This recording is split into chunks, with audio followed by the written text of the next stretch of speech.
यस्त्यक्त्वा रूपमाद्यं प्रभवति जगतः अनेकधा अनुग्रहाय प्रक्षीणक्लेशराशिः विषमविषधरः अनेकवक्त्रसुभोगी सर्वज्ञानप्रसूतिः भुजगपरिकरः प्रीतये यस्य नित्यं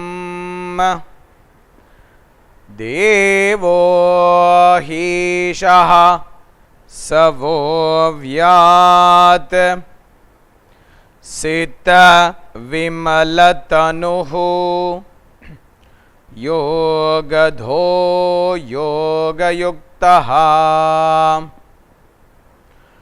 योगेन चित्तस्य पदेन वाचां मलं शरीरस्य च वैद्यकेन योपाकरोत्तं प्रवरं मुनीनां पतञ्जलिं प्राञ्जलिरानतोऽस्मि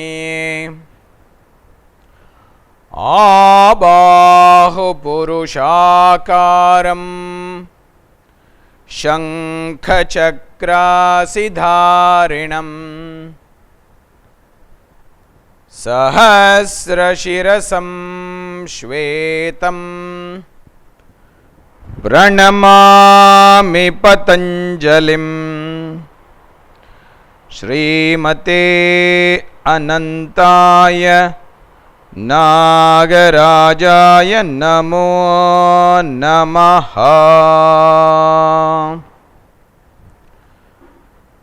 पातञ्जलमहाभाष्य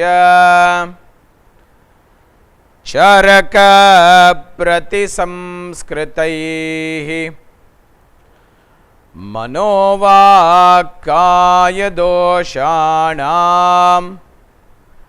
हर्त्रे अहिपतये नमः। Om.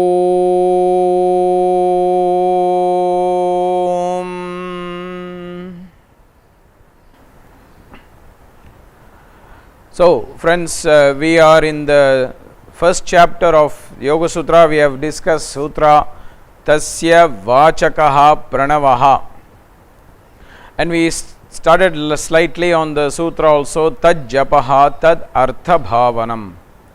So basically the sutra is which we are discussing right now is the sutra that is talking us about how to relate with Isvara. Isvara being the divine being, divine consciousness, and Patanjali is telling us that the way to relate with Isvara is essentially through mantras, and we spoke quite in detail about what is the significance of mantras and what is the meaning of the pranava mantra that Patanjali is asking us to use in order to relate with Isvara. The sutra Tad Japaha Tadartha Bhavanam must always be interpreted along with the next sutra Tasya Vachakaha Pranavaha must always be interpreted with the next sutra Tad Japaha Tadartha Bhavanam.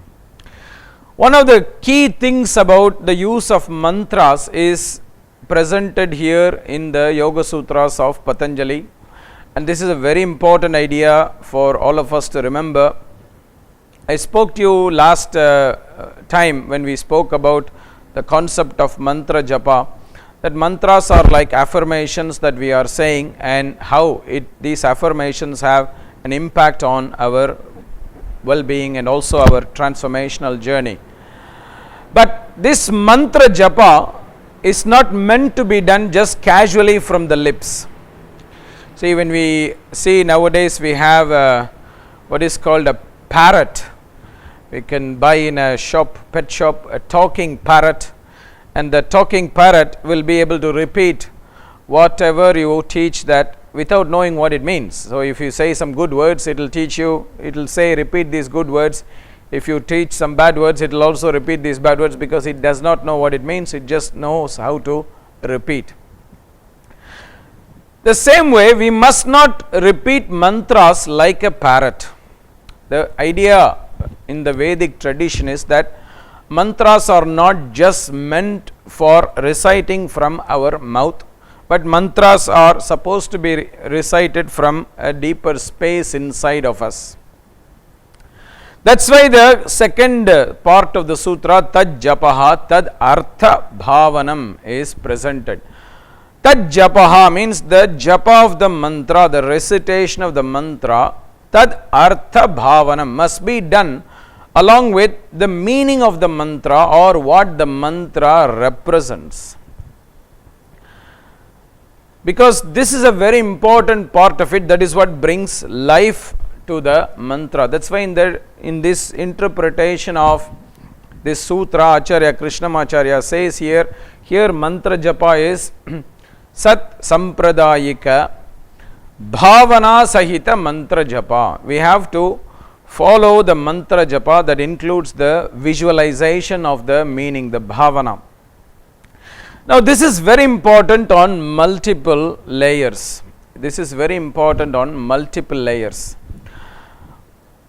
Let's explore what this means. The first understanding of this is that when you recite or say something, if you don't mean what you say, it's not reality. To understand this, we take a metaphor. Suppose you are invited to somebody's house for a meal, or and they are inviting you, and you prepare a nice meal. Now, and they are coming to eat this meal. Now, suppose they don't enjoy it, and you ask them, how is the meal? And they say, oh, meal is fantastic. It's not what they are meaning. What they feel is different from what they are saying. There is a disconnection. Now, when there is this disconnection, this means you are not really connected with yourself. In the yoga system, in the Vedic system, we are always taught to say that one of the things of yoga is that there should be a union among different structures in us. In very simple way, when we are talking about asana practice, this is the union of body and breath, body, breath and mind, for example. But we are not doing asanas 24 hours a day. We are not. At least some of us are not. There may be some people who are. What are we doing for the rest of our time? We are behaving. We are interacting with people. We are interacting and engaging with people. And when we are engaging with people, the Vedic tradition divided it into three dimensions of three aspects of behavior. What is called our thoughts is one. One is our words, our expression, our communication, and the other is actions. What we call as kaya, vacha, manasa. We act through our limbs in the body. We say hello, how are you? We shake hands with people. We engage with people using our body. Then there is our words. We are actually saying some words. How are you? This is nice. You are a wonderful person. This meal was fantastic. We are using some words. But then there is also some thoughts. We are thinking about these people. We are having thoughts about these people. Oh, this is a horrible person. Oh, this is a wonderful person. This meal was horrible. This meal was great. His body language is horrible. So there are three dimensions of our behavior. Kaya, vacha, manasa. Is there a union among the three? Is there a union among the three? There is a saying in the Vedic culture.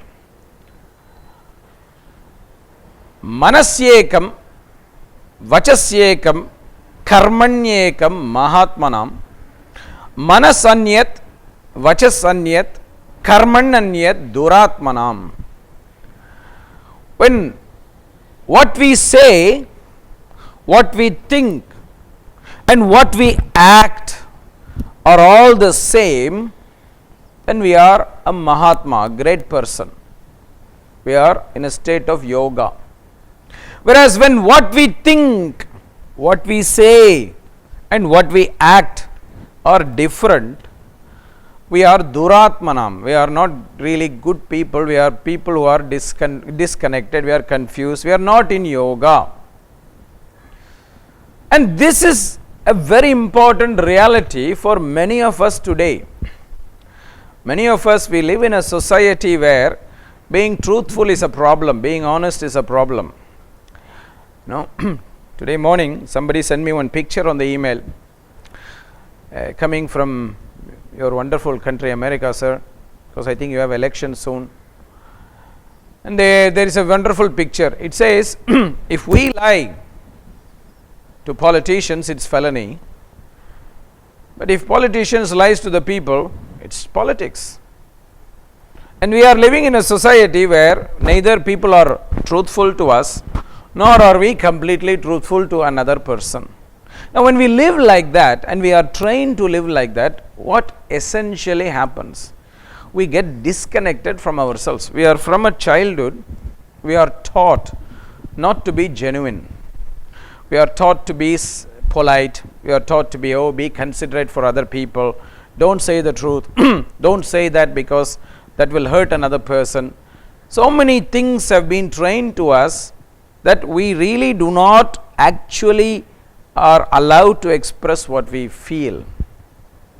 So mind is thinking one way, words are saying another thing, actions are showing another thing. So many people, simple example, so many people tell me, oh sir, I am very interested in your class, I will surely come for your lecture. And then nobody shows up. Some people who don't say anything, they show up. Some people say, make phone calls, I will do your training, I will come, and then the last minute they suddenly disappear. So what we say and what we actually mean and what we are actually doing are all very different things. This is a state of non-yoga. We are not in a state of yoga. We are in a state of disease, disconnection. So how to bring this back to where what you say and what you mean and hopefully what you will do makes a connection? For that, this is a means Patanjali is giving us.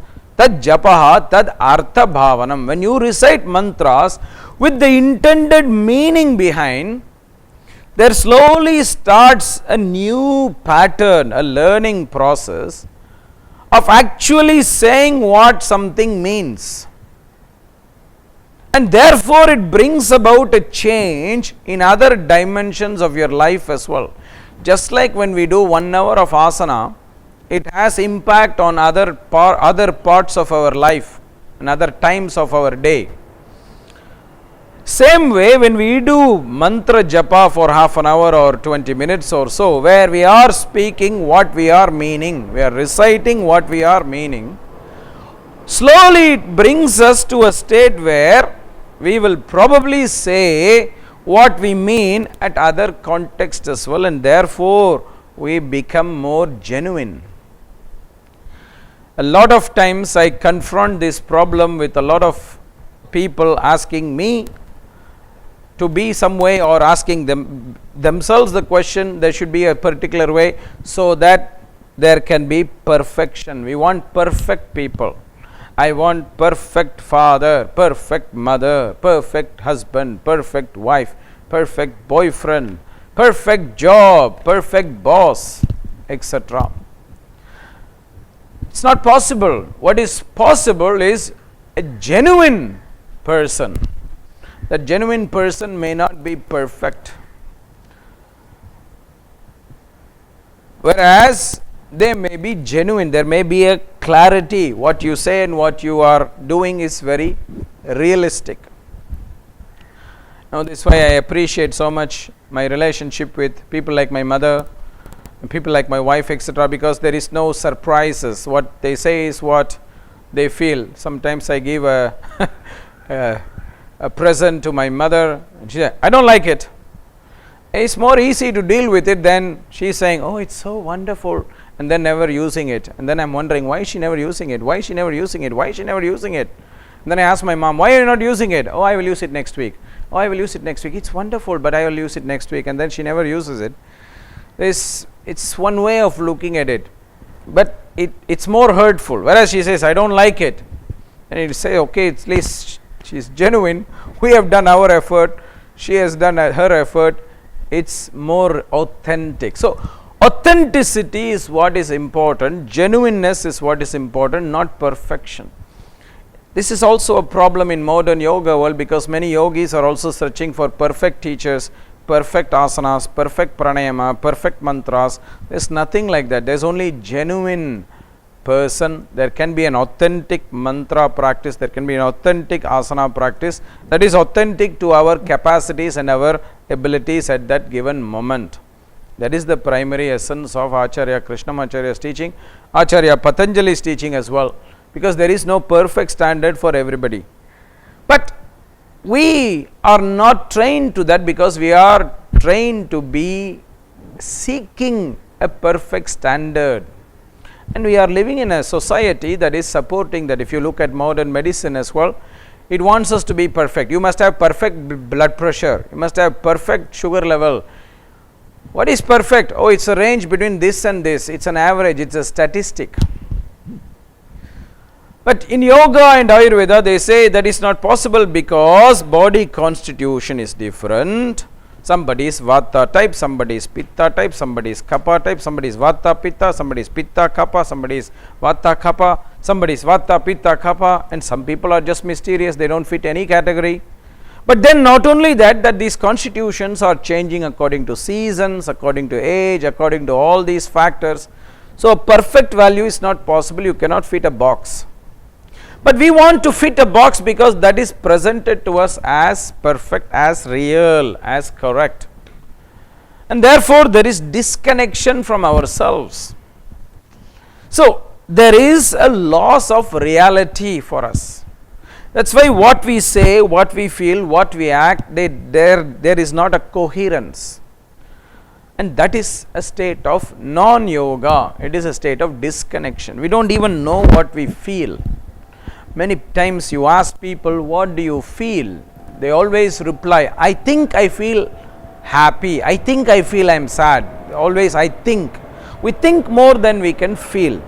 Whereas here, what Patanjali is trying to say to us is, through mantras, you start a new process of relating with something that holds a meaning, and you are saying what it means. So it's a process of reconnecting with what is genuine, what is true, and not something else.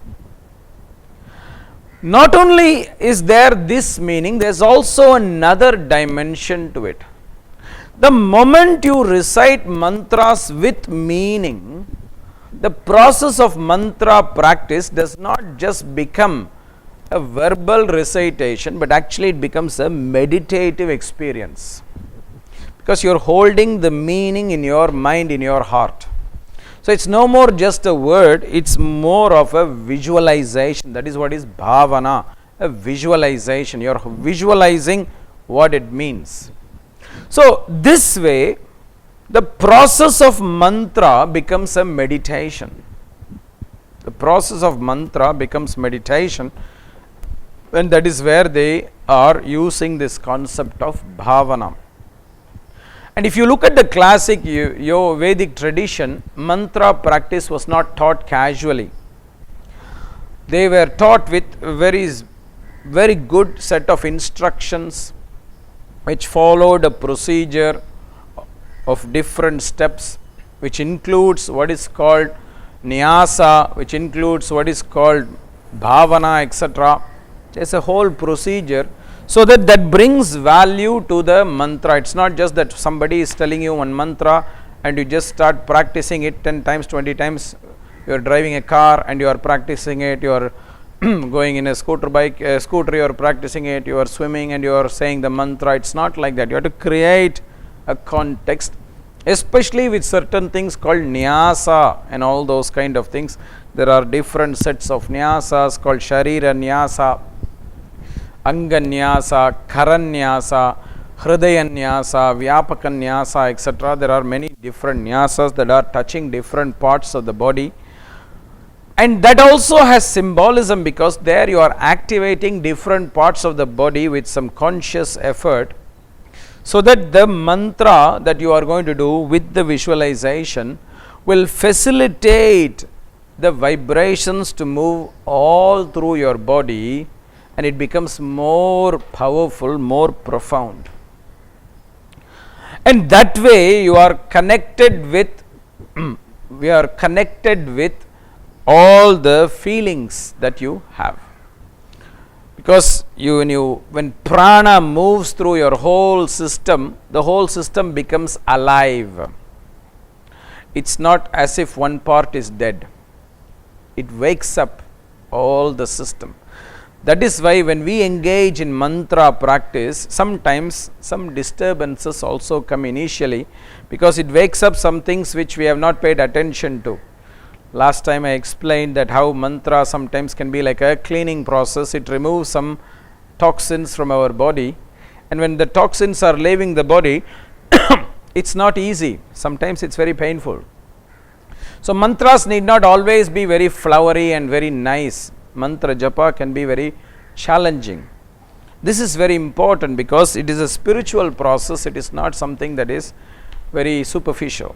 Any spiritual journey is going to challenge you. It's not going to be easy, because we have to look at ourselves.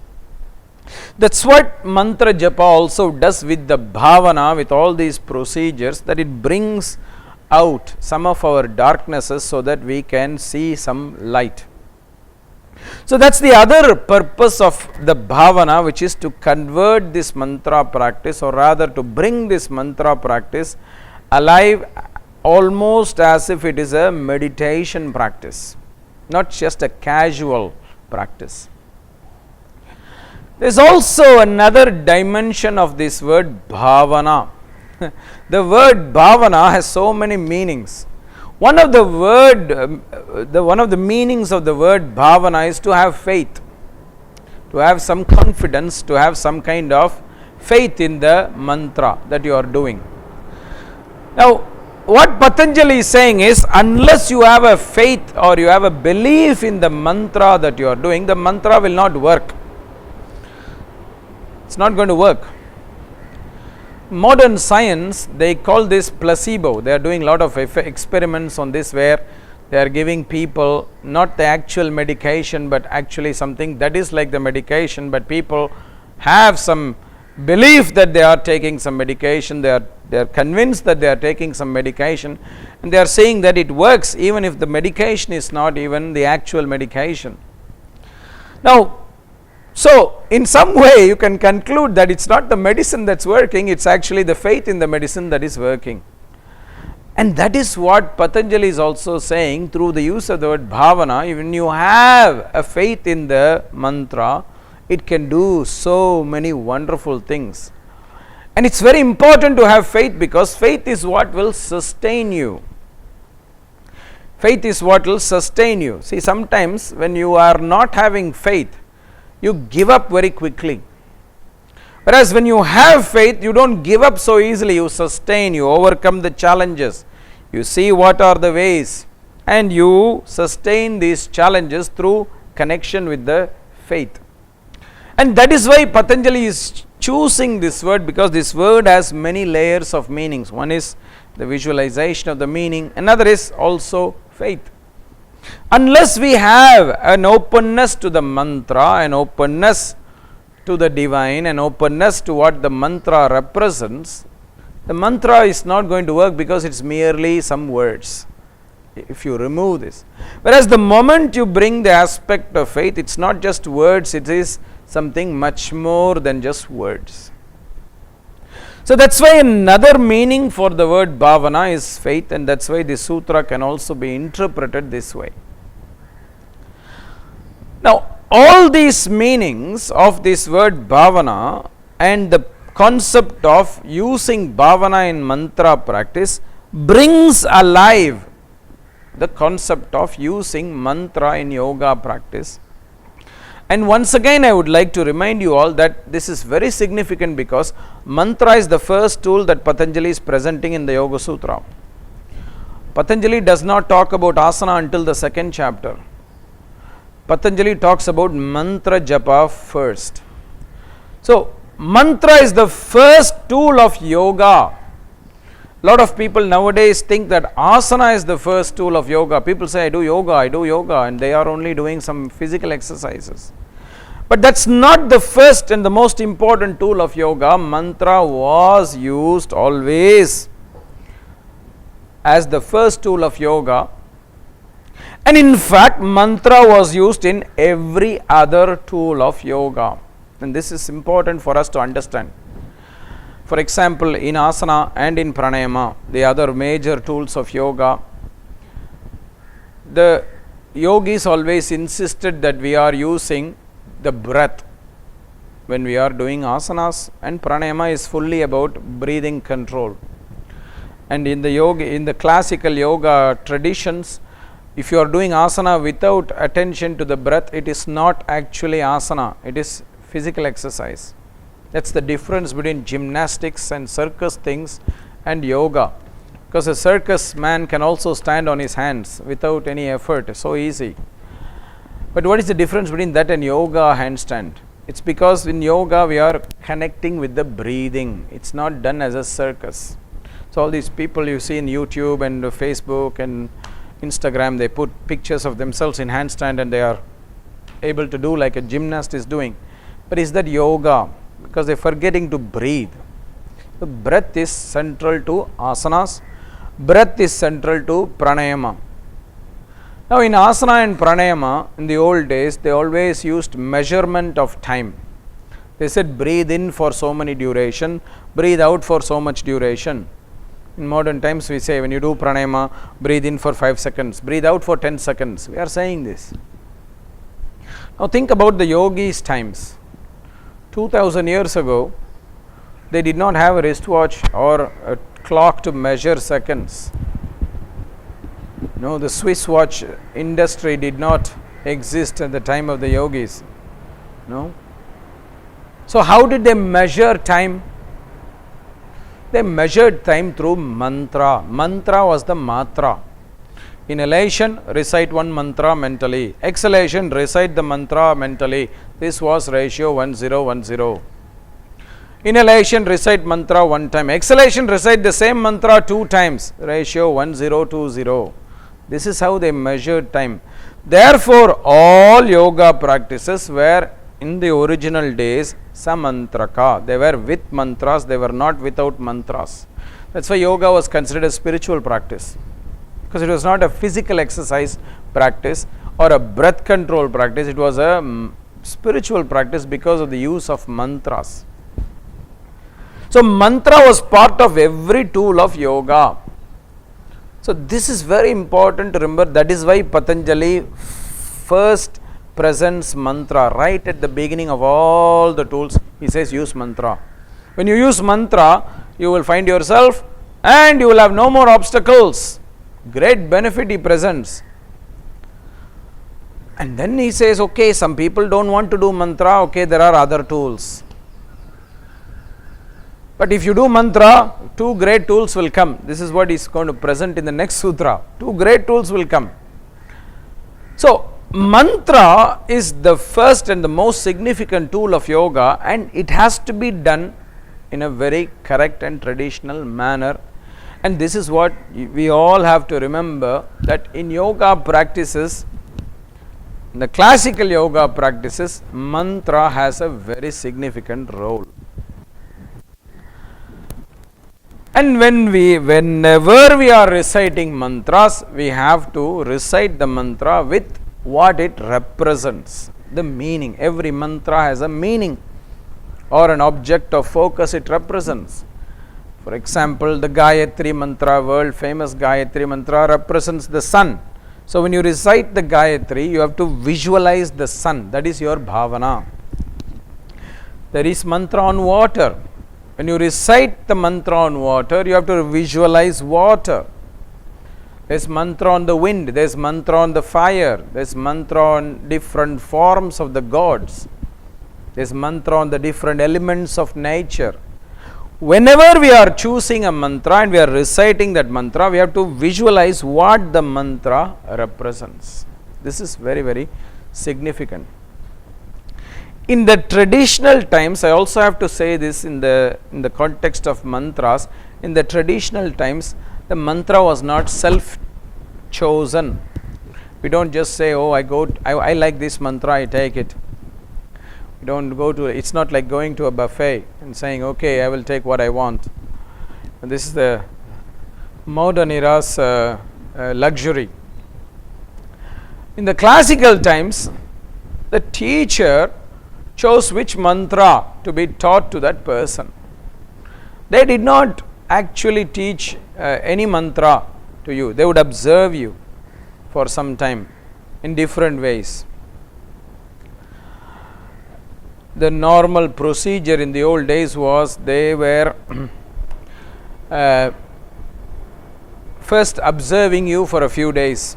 You would have to go and stay with the Acharya, show your faith in the Acharya, and then the Acharya would accept to see you, and you stay with the Acharya for a few days. So the teacher is watching your behavior, how you are eating, how is your quality of sleep, how is your quality of behavior with all the people and things like that. And then if the teacher thought, okay, he is ready to take the phase 2 examination, he would be initiated into one mantra that actually is called the dream initiating mantra. And that mantra would be taught to that person that would apparently initiate dreams in that person. And the next day the teacher will discuss the dreams that this person saw after this mantra was done. And then the teacher would analyze what kind of dreams this person has had and then appropriately choose the mantra, because it reveals the person's subconscious mind as well. We are all in modern era giving so much importance to the conscious mind structure, which is a very tiny part. The subconscious mind structure is a major part that influences most of our decisions, and it's so powerful that it's even acting and controlling the conscious part. So that's why the teacher would want to understand what is in the subconscious state of mind of the person, so that the right method, right mantra could be taught, and the right method of doing that mantra would be initiated. And it was not a casual thing that you fill out a questionnaire online and then one mantra is sent to you as an MP3 into your email account. This is modern era. But before you are sent the mantra, you surely of course have to pay through PayPal $500 or so to get that mantra. Then you are getting a mantra instantaneously in your email account. That's not how they did it. They were very serious because they had to see what lies below the surface. This is something very, very important, because we can all talk about choices today, but most of our choices are driven by our subconscious mind. And now suppose I am in a negative path and I need to change.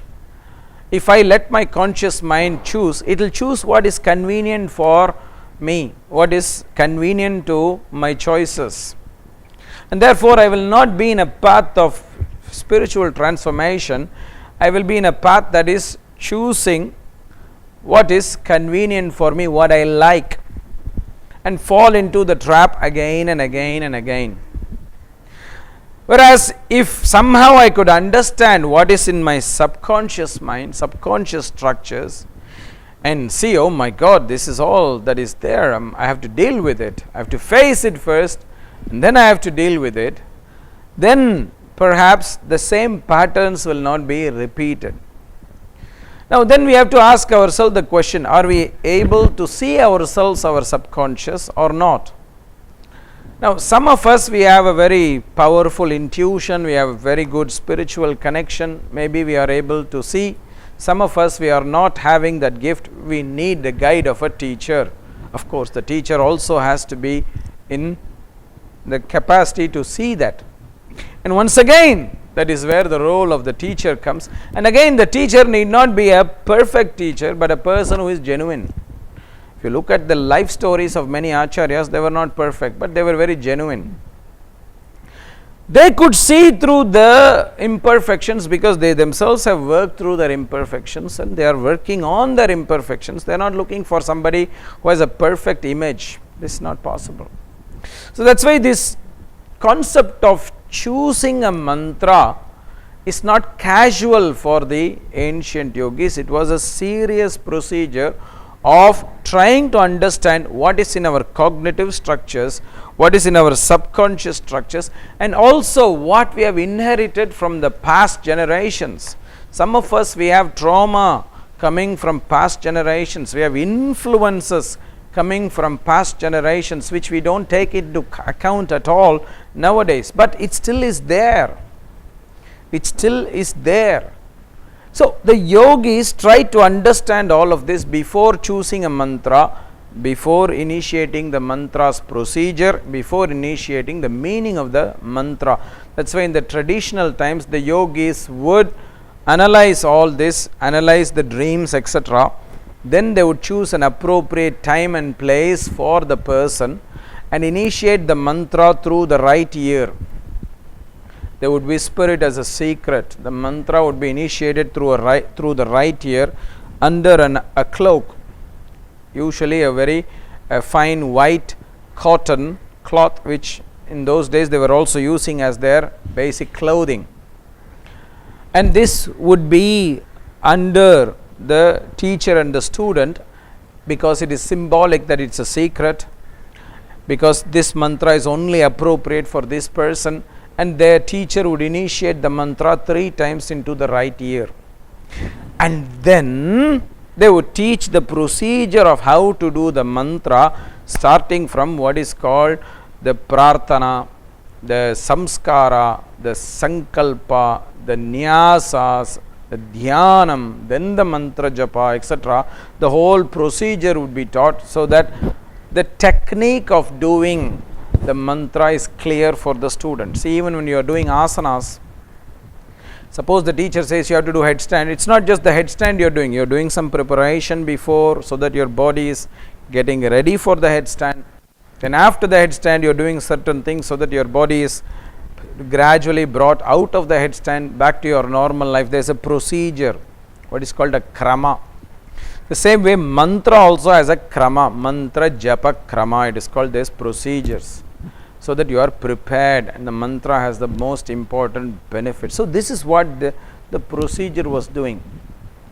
So this is what is the ultimate meaning of the sutra, tad japaha tad artha bhavanam. Now when you do mantras like this, what is the benefit? What is the benefit? This is what is remarkable about Patanjali. Tataha pratyakchetana adhigamaha api antaraya abhavaha cha. He presents a very beautiful sutra which says, when you relate to Isvara through this mantra, you are having 2 benefits. This is very remarkable.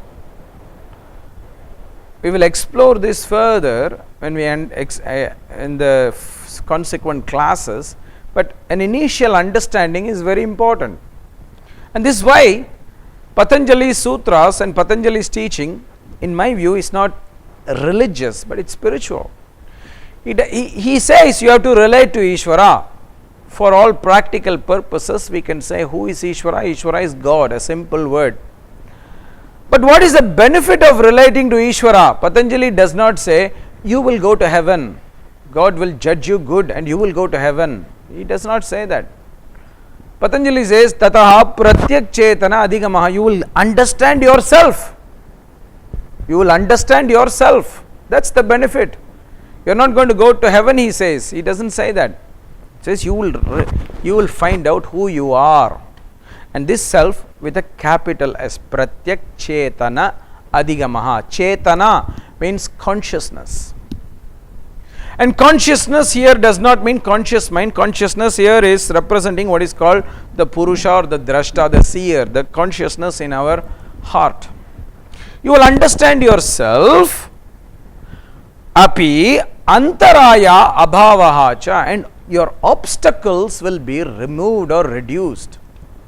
Your obstacles are removed or reduced. And then further he will talk about what are the obstacles. But what is very significant is here in this sutra itself. When you understand yourself, you understand very easily what your obstacles are and what is the obstacle. An obstacle is not something that is outside. An obstacle is usually something that is inside. Suppose I am going, the word antaraya means something that cuts your journey. Suppose I am going on a journey and a tree is fallen on that street. There is an obstacle. The tree is on the street. I can't drive my car anymore. Okay, I turn the car back and go back. This is an obstacle. Whereas, is the tree the obstacle, or is it my attitude of laziness that is the obstacle? I am accepting this and I am just going is laziness. I can always find another way. I can go back, find an alternate route. Nowadays we are lucky to have something called Google. You go back and the Google says recalculating, and then immediately it finds an alternate route. But it's very easy to just go back. So when we understand the sutra very profoundly, which we will explore in the next week, the sutra also says you will understand what are your own limitations that create obstacles for you. Obstacles are not coming from outside. We can always say, oh, my mother is my obstacle, oh, my weather is the obstacle, oh, my neighbor is my obstacle, oh, somebody else is my obstacle. We can always find fault with others. What Patanjali says is, no, that's not the case. Sorry, you are having obstacles inside you, not outside. And all those will disappear when you find yourself, because when you find yourself, you will know your own power. And when you know your own power, you will not have any obstacles, you will go smoothly. So that is what he presents as the consequence of the benefit of Mantra-Japa. This we will explore in the next week. And until then, you please reflect on this sutra. Tad japaha tad artha bhavanam tataha pratyak chetana adhigamaha api antaraya abhavaha cha. And please make a commitment to find your own self and find your own power, so that your obstacles are not there anymore for you. You transcend the obstacles.